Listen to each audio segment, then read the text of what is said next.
Hi hello నమస్కారం అండి. నేను మీ కాకినాడ కుమారి. 50వ మహాకుంభాభిషేక విశేషాలు.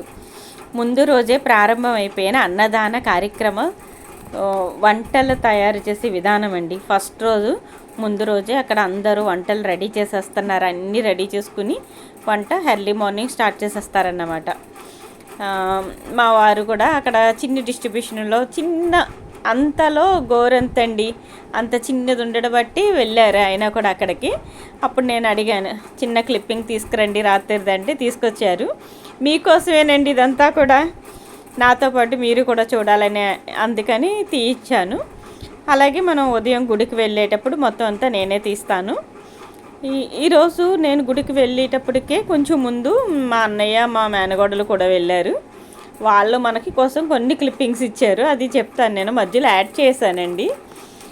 అక్కడ ఏంటంటే చాలా చాలా చాలా రష్గా ఉందండి గుడి అయితే. అంతా ఇంత రష్ కాదు, చాలా చాలా పెద్ద పెద్ద లైన్స్ ఉన్నాయి. చాలా స్పీడ్గా అయిపోతుంది. చూడండి, స్వామిని మీరు దర్శనం చేసుకోండి ఫస్ట్.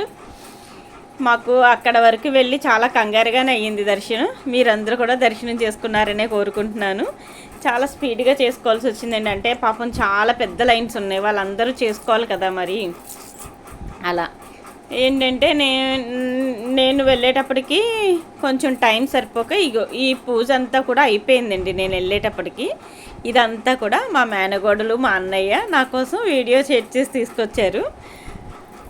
చాలా చాలా పూజలు జరుగుతూనే ఉంటాయండి, కంటిన్యూ జరుగుతూనే ఉంటాయి. అందుకని చెప్పి నేను ఇంట్లో అన్నీ చక్క పెట్టుకుని వెళ్ళేటప్పటికి కొంచెం మిస్ అయ్యాను.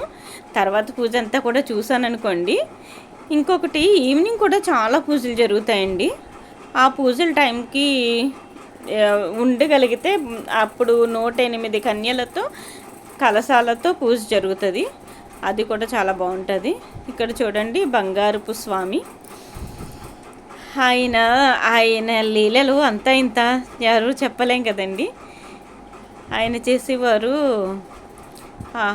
నాకు ఆ స్వామి గురించి మాట్లాడితే నోటంటే మాటలే రావండి. అన్నదానం జరుగుతుంది, ఇక్కడ ప్రసాదాలు కూడా పెట్టారు, మజ్జిగలు ఇచ్చారు. వీళ్ళందరూ తెలిసిన వాళ్ళే అండి. అక్కడ చుట్టుపక్కల షాపింగ్ అంతా. గంగమ్మ దగ్గరికి వెళ్ళి ఆమెను కొంచెం మన నెత్తి మీద వేసుకుని మనం కాస్త చేసిన పాపాలు పోతాయి కదండి, 4 జల్లుకునేసరికి అది అన్నమాట. అంతా మంచిగా జరిగిందండి. నాకైతే మాటలు రావట్లేదు, మీరు చూసి ఆనందించండి, ఓకేనా. ఇక్కడ ఎలా ఉంది, కుంభాభిషేకం ఎలా జరిగింది అంతా మీకు చూపించాలన్న ఉద్దేశంతో. చూసారా, చుట్టూ రోడ్లు ఎంత కలకలకల్లా ఆడుతున్నాయో.